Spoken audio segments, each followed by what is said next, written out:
News and views ಈ ಕಾರ್ಯಕ್ರಮದ ಪ್ರಾಯೋಜಕರು ಐಡಿಯಲ್ ಕೆಫೆ ಮತ್ತು Karnataka educational and charitable trust heaven rose. ನಮಸ್ಕಾರ, ಇದು ವಿ4 ನ್ಯೂಸ್ ಆ್ಯಂಡ್ ವ್ಯೂಸ್. ಮೊನ್ನೆ ದಿವಸ ಅಂತ ಹೇಳಿದ್ರೆ 10 ದಿವಸ ದಾಟಿ ಹೋಯಿತು. BJPಯ ಇಬ್ಬರು ದೆಹಲಿಯ ವಕ್ತಾರರು ಹಚ್ಚಿದಂಥ ಬೆಂಕಿ ಅದು ಇಡೀ ಗಲ್ಫ್ ಮತ್ತು ಗಲ್ಫ್ನಾಚೆಗೆ ಕೂಡ ಜಗತ್ತಿನಲ್ಲಿ ಭಾರತದ ಬಗ್ಗೆ ಒಂದಷ್ಟು ಒಂದಷ್ಟು ಅವಹೇಳನಕಾರಿಯಾದಂಥ ಮತ್ತು ಒಂದಷ್ಟು ದಿಗ್ಭ್ರಮೆ ಮತ್ತು ಖಂಡನೆ ಈ ಸ್ವರೂಪದ ಹೇಳಿಕೆಗಳು ಬರಲಿಕ್ಕೆ ಕಾರಣವಾಗಿತ್ತು. ನಂತರದ ದಿನಗಳಲ್ಲಿ ಗಲ್ಫ್ನ ಅನೇಕ ದೇಶಗಳು, ಸುಮಾರು ಗಲ್ಫು ಮತ್ತು ಗಲ್ಫ್ನ ಆಚೆಗೆ 17 ದೇಶಗಳು ಈ ಒಂದು BJP ನಾಯಕರ ಹೇಳಿಕೆಯನ್ನು ಖಂಡಿಸಿ ಅವರು ಹೇಳಿಕೆಯನ್ನು ಕೊಟ್ಟಿದ್ದರು. ಜೊತೆಗೆ ರಾಯಭಾರಿಗಳನ್ನು ಕೂಡ ಕರೆಸಿ ಒಂದಷ್ಟು ದೇಶಗಳು ಎಚ್ಚರಿಕೆಯನ್ನು ಕೂಡ ಕೊಟ್ಟಿತ್ತು. ಈ ನಡುವೆ ಈ ರೀತಿಯಿಂದ ಉಂಟಾದ ಮುಖಭಂಗ, ಅಂದರೆ ಧರ್ಮದ್ವೇಷಿ ಹೇಳಿಕೆಯಿಂದಾಗಿ BJPಯ ವಕ್ತಾರರು ದೆಹಲಿಯಲ್ಲಿ ಕುಳಿತುಕೊಂಡು ಮಾಡಿದಂಥ ಧರ್ಮದ್ವೇಷಿ ಹೇಳಿಕೆಯಿಂದಾಗಿ ಉಂಟಾದ ಈ ಒಂದು ಇಡೀ ದೇಶವೇ ತಲೆ ತಗ್ಗಿಸಬೇಕಾದಂಥ ವಿಚಾರ ಜಗತ್ತಿನೆದುರು ಉಂಟಾಯಿತು. ಅದಕ್ಕೆ ನಂತರದ ಬೆಳವಣಿಗೆಯಲ್ಲಿ BJP ಇಬ್ಬರು ನುಪುರ್ ಶರ್ಮಾ ಮತ್ತು ನವೀನ್ ಜಿಂದಾಲ್ ಅವರನ್ನು ಪಕ್ಷದ ಹುದ್ದೆಯಿಂದ ಅವರನ್ನು ಕಿತ್ತು ಹಾಕಿತು. ಇದು ಒಂದು ಬೆಳವಣಿಗೆ. ನಂತರದ ಬೆಳವಣಿಗೆಯಲ್ಲಿ ನಾವು ನೋಡಿದೆವು, ಗಲ್ಫ್ನಲ್ಲಿ ಒಂದಷ್ಟು ದೇಶಗಳು ಭಾರತೀಯ ಉತ್ಪನ್ನಗಳನ್ನು ತಮ್ಮ ಸೂಪರ್ ಮಾರ್ಕೆಟ್ಗಳು ಮಳಿಗೆಗಳಲ್ಲಿ ಮಾರಾಟ ಮಾಡಲಿಕ್ಕೆ ಹಿಂದೆ ಮುಂದೆ ನೋಡಿದ್ದದ್ದು. ಜೊತೆಗೆ ನಾವು ಯಾಕೆ ಉದ್ಯೋಗ ಕೊಡಬೇಕು ಅನ್ನುವಂಥ ಪ್ರಶ್ನೆ, ಭಾರತೀಯರಿಗೆ ಯಾಕೆ ಉದ್ಯೋಗ ಕೊಡಬೇಕು ಅನ್ನೋಂಥ ಪ್ರಶ್ನೆಯನ್ನು ಎತ್ತಿದ್ದು ಎಲ್ಲವೂ ನಡೆದಿದೆ. ಈ ನಡುವೆ ನಿನ್ನೆಯಿಂದ ಸಾಮಾಜಿಕ ಜಾಲತಾಣದಲ್ಲಿ ನಾವು ನೋಡ್ತಾ ಇದ್ದೇವೆ, ಭಾರತ ದಿಢೀರಾಗಿ ಗಲ್ಫ್ ದೇಶಕ್ಕೆ ಸಡ್ಡು ಹೊಡೆದಿದೆ.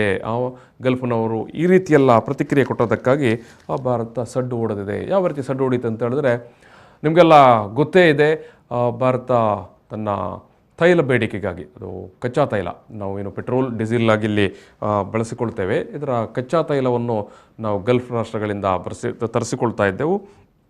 ಸುಮಾರು 70% ಗಲ್ಫ್ನಿಂದಲೇ ನಮಗೆ ಬರ್ತಾ ಇತ್ತು. ಈಗ ನಿನ್ನೆಯಿಂದ ಸಾಮಾಜಿಕ ಜಾಲತಾಣದಲ್ಲಿ ಒಂದು ಭಾರಿ ಸುದ್ದಿ ವೈರಲ್ ಆಗ್ತಾ ಉಂಟು. ಇವತ್ತು ಕೂಡ ಭಾರತ ಒಟ್ಟಾಗಿ ಗಲ್ಫ್ಗೆ ಸಡ್ಡು ಹೊಡೆದಿದೆ ಮತ್ತು ಗಲ್ಫ್ನಿಂದ ತರಿಸ್ತಾ ಇರುವಂಥ ಕಚ್ಚಾ ತೈಲವನ್ನು ಹಠಾತ್ತಾಗಿ ನಿಲ್ಲಿಸಿದೆ ಮತ್ತು ರಷ್ಯಾದಿಂದ ತರಿಸಿಕೊಳ್ತಾ ಉಂಟು.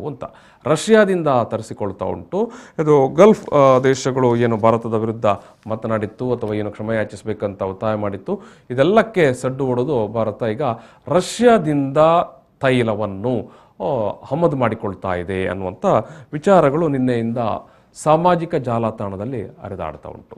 ಜನಸಾಮಾನ್ಯರು ಈ ವಿಚಾರವನ್ನು ನೋಡಿದರೆ ಕೇಳಿದರೆ ಭಯಂಕರ ಅಂತ ಹೇಳಿಕೊಳ್ಳುವಂಥದ್ದು ಅಥವಾ ನಂಬುವಂಥದ್ದು ಸಾಧ್ಯ ಇರುತ್ತೆ. ಆದರೆ ವಾಸ್ತವ ಏನು ಅಂತ ನೋಡಿದರೆ, ರಷ್ಯಾದಿಂದ ಭಾರತ ಕಚ್ಚಾ ತೈಲವನ್ನು ತರಿಸಿಕೊಳ್ತಾ ಇರುವಂಥದ್ದು ನಿಜಾನೇ. ಆದರೆ ಅದು ನಿನ್ನೆ ಅಥವಾ ಮೊನ್ನೆ ಆರಂಭ ಆದದಲ್ಲ. ಯಾವಾಗ ರಷ್ಯಾ ಮತ್ತು ಯುಕ್ರೇನ್ ನಡುವೆ ಯುದ್ಧ ಆರಂಭವಾಯಿತು, ಈ ಯುದ್ಧದ ಬಗ್ಗೆ ಜಗತ್ತಿನಲ್ಲಿ ಬಹುತೇಕ ರಾಷ್ಟ್ರಗಳಿಗೆ ರಷ್ಯಾದ ಬಗ್ಗೆ ಒಂದು ಅಸಮಾಧಾನ ಉಂಟಾಯಿತು. ಬಹುಮುಖ್ಯವಾಗಿ ಯುರೋಪ್ ರಾಷ್ಟ್ರಗಳು ಈ ಯುದ್ಧವನ್ನು ನೇರವಾಗಿ ಖಂಡಿಸಿತ್ತು ಅಥವಾ ರಷ್ಯಾದ ನಡೆಯನ್ನು ಖಂಡಿಸಿತ್ತು. ಸೊ ನಂತರದ ಸಂದರ್ಭದಲ್ಲಿ ರಷ್ಯಾದ ಜೊತೆಗೆ ವ್ಯಾಪಾರ ವಹಿವಾಟಿನಾಗೆ ಕೂಡ ಅವರು ನಿರ್ಬಂಧವನ್ನು ಹೇರಿಕೊಂಡರು. ಬಹುಮುಖ್ಯವಾಗಿ ರಷ್ಯಾದಿಂದ ಯುರೋಪ್ನ ದೇಶಗಳು ಖರೀದಿಸ್ತಾ ಇದ್ದಂಥ ಕಚ್ಚಾ ತೈಲವನ್ನು ಖರೀದಿಸಲು ನಿರಾಕರಿಸಿದವು. ರಷ್ಯಾದಿಂದ ಪೈಪ್ಲೈನ್ ಮೂಲಕ ಯುರೋಪ್ನ ಅನೇಕ ದೇಶಗಳಿಗೆ ಕಚ್ಚಾ ತೈಲ ಪೂರೈಕೆ ಆಗ್ತಾ ಇತ್ತು. ಯುದ್ಧ ಮುಂದುವರಿದಂತೆ ಜಗತ್ತಿನ ಅನೇಕ ದೇಶಗಳು ಯುದ್ಧವನ್ನು ನಿಲ್ಲಿಸಿ ಅಂತ ಕರೆ ಕೊಟ್ಟರು ಕೂಡ ಯಾವಾಗ ರಷ್ಯಾ ಯುದ್ಧ ನಿಲ್ಲಿಸಲು ಮುಂದಾಗುವುದಿಲ್ವೋ ಅಂತಹ ಸಂದರ್ಭದಲ್ಲಿ ಯುರೋಪ್ನ ಬಹುತೇಕ ರಾಷ್ಟ್ರಗಳು ರಷ್ಯಾದಿಂದ ಖರೀದಿ ಮಾಡ್ತಾ ಇದ್ದಂಥ ಕಚ್ಚಾ ತೈಲವನ್ನು ತಾವು ಖರೀದಿ ಮಾಡೋದನ್ನು ಸ್ಟಾಪ್ ಮಾಡಿತ್ತು. ಸೊ ಹಾಗಾಗಿ ಇವಾಗ ಏನಾಗಿದೆ ಅಂತ ಹೇಳಿದ್ರೆ, ಯುರೋಪ್ ದೇಶಗಳಿಗೆ ಕನೆಕ್ಟ್ ಆಗಿರುವಂಥ ರಷ್ಯಾದ ಪೈಪ್ಲೈನ್ಗಳೆಲ್ಲವೂ ಈಗ ಕ್ಲೋಸ್ ಆಗಿದೆ. ಸೊ ಇಂಥ ಸಂದರ್ಭದಲ್ಲಿ ರಷ್ಯಾಕ್ಕೆ ಏನು ನಿಜಕ್ಕೂ ಇದು ಭಾರಿ ಗಲಿಬಿಲಿಯಾಗಿರುವಂಥ ವಿಚಾರ ಆಗಿದೆ. ಸೊ ಇಂಥ ಸಂದರ್ಭದಲ್ಲಿ ರಷ್ಯಾ ಏನು ಒಂದು ಕಡೆ ಯುರೋಪ್ನವರು ರಷ್ಯಾದ ತೈಲ ಬೇಡ ಅಂತ ಹೇಳಿರುವಂಥದ್ದು, ಇನ್ನೊಂದು ಕಡೆ ಈಚೆ ಏನು ದಕ್ಷಿಣ ಕೊರಿಯಾ ಮತ್ತು ಜಪಾನ್ನವರು ಕೂಡ ಈಗ ರಷ್ಯಾದಿಂದ ತೈಲವನ್ನು ಆಯಿಲ್ ಪರ್ಚೇಸ್ ಮಾಡೋದನ್ನು ನಿಲ್ಲಿಸಿದ್ದಾರೆ. ಸೊ ಹೀಗಾಗಿ ರಷ್ಯಾದಲ್ಲಿ ಎಕ್ಸೆಸ್ ಆದಂಥ ತೈಲ ಇದೆ, ಕಚ್ಚಾ ತೈಲ ಇದೆ, ಮಿತಿಗಿಂತ ಅಧಿಕ ಸ್ಟೋರೇಜ್ ಆಗಿದೆ. ಸೊ ಅವರು ಸ್ವಾಭಾವಿಕವಾಗಿ ಈ ಸಂದರ್ಭದಲ್ಲಿ ಅವರು ಈ ಮೊದಲು ಮಾರಾಟ ಮಾಡ್ತಾ ಇದ್ದ, ಈಗ ಇಂಟರ್ನ್ಯಾಷನಲ್ ಮಾರ್ಕೆಟಲ್ಲಿ ಒಂದು ಬ್ಯಾರೆಲ್ ಕಚ್ಚಾ ತೈಲಕ್ಕೆ ಸರಿಸುಮಾರು $80 to $90 ರೇಟ್ ಇದೆ. $80 to $90 ಪರ್ ಬ್ಯಾರಲ್ಗೆ ಇಂಟರ್ನ್ಯಾಷನಲ್ ಮಾರ್ಕೆಟ್ನಲ್ಲಿ ರೇಟ್ ಇದೆ. ಆದರೆ ರಷ್ಯಾದವರು ಈಗ ಅವರಿಗೆ ಮಾರ್ಕೆಟೇ ಇಲ್ಲದಂತಾಗಿದೆ. ಸೊ ಇಂಥ ಸಂದರ್ಭದಲ್ಲಿ ಅವರದನ್ನು ಸರಿ ಅರ್ಧ ದರಕ್ಕೆ, ಅಂದರೆ ಬ್ಯಾರಲ್ಗೆ $40 to $50 ಅವರು ಕಚ್ಚಾ ತೈಲವನ್ನು ಈಗ ಪೂರೈಕೆ ಮಾಡ್ತಾ ಇದ್ದಾರೆ.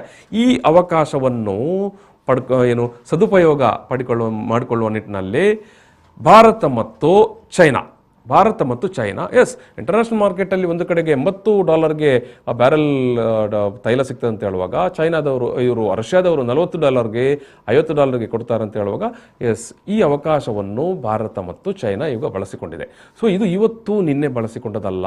ಯಾವಾಗ ಯುಕ್ರೇನ್ ರಷ್ಯಾ ಯುದ್ಧ ಆರಂಭವಾಗಿತ್ತು ಆವತ್ತಿನಿಂದ ಆರಂಭವಾಗಿದೆ. ಈಗಾಗಲೇ ಯುದ್ಧ 100 ದಿವಸಗಳನ್ನು ದಾಟಿದೆ. ಅಂದರೆ ಈ ಯುದ್ಧ ಆರಂಭವಾಗಿಯೇ 3 ತಿಂಗಳು ದಾಟಿ ಹೋಯಿತು.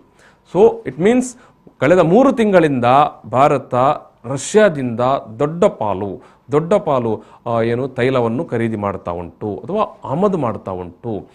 ಸೊ ಹಾಗಾಗಿ ಸ್ವಾಭಾವಿಕವಾಗಿ ಗಲ್ಫ್ನಿಂದ ಬರುವಂಥ ತೈಲ ಪ್ರಮಾಣ ಸ್ವಲ್ಪ ಕಡಿಮೆ ಆಗಿದೆ. ಆದರೆ ಇಲ್ಲೂ ಕೂಡ ಗಮನಿಸಬೇಕಾದ ವಿಚಾರ ಏನಂತ ಹೇಳಿದ್ರೆ, ಇವತ್ತಿಗೆ ಕೂಡ 60% ಆಫ್ ದ ಆಯಿಲ್ ಬರುವಂಥದ್ದು ಗಲ್ಫ್ನಿಂದಲೇ ಇವತ್ತಿಗೆ ಕೂಡ ಬರುವಂಥದ್ದು.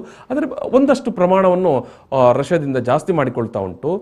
ಆದರೆ ಇನ್ನೊಂದು ಪ್ರಶ್ನೆ ನಿಮಗೆ ಎದುರಾಗ್ಬೋದು, ರಷ್ಯಾದವರು ಸರಿ ಇಂಟರ್ನ್ಯಾಷನಲ್ ಮಾರ್ಕೆಟ್ನಲ್ಲಿ ಈಗ ಏನು ಬ್ಯಾರೆಲ್ಗೆ ತೈಲ ಅದು ಆಯಿಲ್ ರೇಟ್ ಎಷ್ಟು $80-90 ಇದೆ ಅವರೇಜ್, ಅದಕ್ಕಿಂತ ಸರಿ ಅರ್ಧಕ್ಕೆ ಕೊಡ್ತಾರೆ ಅಂತ ಹೇಳುವಾಗ ಭಾರತೀಯ ಮಾರ್ಕೆಟ್ನಲ್ಲಿ ಏನು ಪೆಟ್ರೋಲ್ ಡೀಸೆಲ್ ರೇಟ್ ಕಡಿಮೆ ಆಗಬೇಕಿತ್ತಲ್ಲ, ಒಂದು ಕಡೆಯಿಂದ ಖರೀದಿ ಮಾಡಿಕೊಳ್ಳೋದು ಸರಿ ಮಾಡಿಕೊಳ್ತಾ ಇದ್ದಾರೆ. ಆದರೆ ಅದರ ಪ್ರಯೋಜನವನ್ನು ಜನರಿಗೆ ಕೊಡ್ತಾ ಇಲ್ಲ. ಇದು ಕೂಡ ಒಂದು ಪ್ರಶ್ನೆ, ಯಾಕೆ ಕೊಡ್ತಾ ಇಲ್ಲ ಅಂದರೆ ಏನಾಯಿತು? ಅಲ್ಲಿಂದ ಕಡಿಮೆಗೆ ಖರೀದಿ ಮಾಡಿಕೊಂಡಂಥ ಕಚ್ಚಾ ತೈಲ ಇಂಡಿಯಾದಲ್ಲಿ ಇಲ್ಲಿಯ ಬಳಕೆದಾರರಿಗೆ ಯಾಕೆ ಕಡಿಮೆಗೆ ಕೊಡ್ತಾ ಇಲ್ಲ ಪೆಟ್ರೋಲ್ ಡೀಸೆಲ್? ಇದು ಕೂಡ ಪ್ರಶ್ನೆ ನೋಡಿ. ಈಗ ಪ್ರಶ್ನೆ ಏನೋ ನಾವೇನೋ ಗಲ್ಫ್ಗೆ ಸಡ್ಡು ಹೊಡೆದೆವು, ರಷ್ಯಾದಿಂದ ತೈಲ ಖರೀದಿ ಮಾಡಲಿಕ್ಕೆ ಆರಂಭಿಸಿದೆವು ಅಂತ ನಿನ್ನೆಯಿಂದ ಹೇಳ್ತಾ ಇರುವವರು ಈ ಪ್ರಶ್ನೆಗೆ ಉತ್ತರ ಕೊಡಬೇಕಲ್ಲ. ಈ ಪ್ರಶ್ನೆಗೆ ಕೂಡ ಉತ್ತರ ಇದೆ. ರಷ್ಯಾದಿಂದ ಕಡಿಮೆಯಾಗಿ ತರಿಸಿಕೊಳ್ತಾ ಇರುವಂಥ ಪೆಟ್ರೋಲ್ ಕಚ್ಚಾ ತೈಲ ಅದು ಗುಜರಾತ್ನಲ್ಲಿ ರಿಲಯನ್ಸ್ ಮತ್ತು ನಯಾರಾ ಎನರ್ಜಿ ಮುಂತಾದಂಥ ಖಾಸಗಿ ರಿಫೈನರಿ ಕಂಪನಿಗಳಿಗೆ ಹೋಗ್ತಾ ಉಂಟು. ಅವರು ಅದನ್ನು ರಿಫೈನ್ ಮಾಡಿ ಅದನ್ನು ಮತ್ತೆ ಯುರೋಪ್ ದೇಶಗಳಿಗೆ ಮಾರಾಟ ಮಾಡ್ತಾ ಇದ್ದಾರೆ. ಇಲ್ಲಿ ಈಗ ಸುತ್ತು ಬಳಕೆಯಾಗಿ ಬರ್ತಾ ಉಂಟು ನೋಡಿ. ರಷ್ಯಾದವರು ನೇರವಾಗಿ ರಷ್ಯಾದ ಯುದ್ಧದ ಕಾರಣದಿಂದಾಗಿ ಯುರೋಪ್ನವರು ಏನು ಖರೀದಿ ಮಾಡ್ತಾ ಇಲ್ವೋ, ಸೊ ಭಾರತ ಕಡಿಮೆ ರೇಟಿಗೆ ಖರೀದಿ ಮಾಡ್ತಾ ಉಂಟು. ಅದರ ಪ್ರಯೋಜನವನ್ನು ಭಾರತೀಯರಿಗೆ ಕೊಡ್ತಾ ಇಲ್ಲ. ಇಲ್ಲಿಯ ರಿಫೈನರಿಗಳು ಅದನ್ನು ರಿಫೈನ್ ಮಾಡಿದ ನಂತರ ತಿರ್ಗಾ ಪೆಟ್ರೋಲ್ ಡೀಸೆಲನ್ನು ಯುರೋಪ್ಗೆ ಮಾರಾಟ ಮಾಡ್ತಾ ಉಂಟು. ಇದು ವಾಸ್ತವದಲ್ಲಿ ನಡೀತಾ ಇರುವಂಥ ಪರಿಸ್ಥಿತಿ. ಸೊ ಹಾಗಾಗಿ ಫೇಸ್ಬುಕ್ಕಲ್ಲಿ ವಾಟ್ಸಪ್ಪಲ್ಲಿ ಬಂದ ತಕ್ಷಣ ನಿನ್ನೆಯಿಂದ ನಮಗೆ ಗಲ್ಫ್ನಿಂದ ಬರ್ತಾ ಇಲ್ಲ, ನಾವೆಲ್ಲ ರಷ್ಯಾದಿಂದ ಖರೀದಿ ಮಾಡ್ತಾ ಇದ್ದೆ ಅಂತ ಹೇಳಿದ್ರೆ ಖರೀದಿ ನಿನ್ನೆಯಿಂದ ಆರಂಭವಾದದಲ್ಲ. ಇದು ಯುಕ್ರೇನ್ ರಷ್ಯಾ ಯುದ್ಧದ ಕಾರಣಕ್ಕಾಗಿ ಖರೀದಿ ಆಗ್ತಾ ಇರೋದು ತಕ್ಕ ಮಟ್ಟಿಗೆ ಬರ್ತಾ ಉಂಟು. ಈ ಒಂದು 50%ಗಿಂತಲೂ ಜಾಸ್ತಿ ಗಲ್ಫ್ನಿಂದಲೇ ಬರ್ತಾ ಉಂಟು ಆಯಿಲ್. ಸೊ ರಷ್ಯಾದಿಂದ ಕಡಿಮೆ ದರಕ್ಕೆ ಬಂದರೂ ಕೂಡ ಅದು ತಿರ್ಗಾ ರಿಫೈನ್ಡ್ ಆಗಿ ಯುರೋಪ್ ದೇಶಗಳಿಗೆ ಮಾರಾಟ ಆಗ್ತಾ ಉಂಟು. ಇದು ವಾಸ್ತವ. ನಾನು ಈ ಒಂದು ನ್ಯೂಸ್ ಆ್ಯಂಡ್ ವ್ಯೂಸನ್ನು ಅಲ್ಲಿ ಸಮಾಪನ ಮಾಡ್ತಾ ಇದ್ದೇನೆ. Thank you.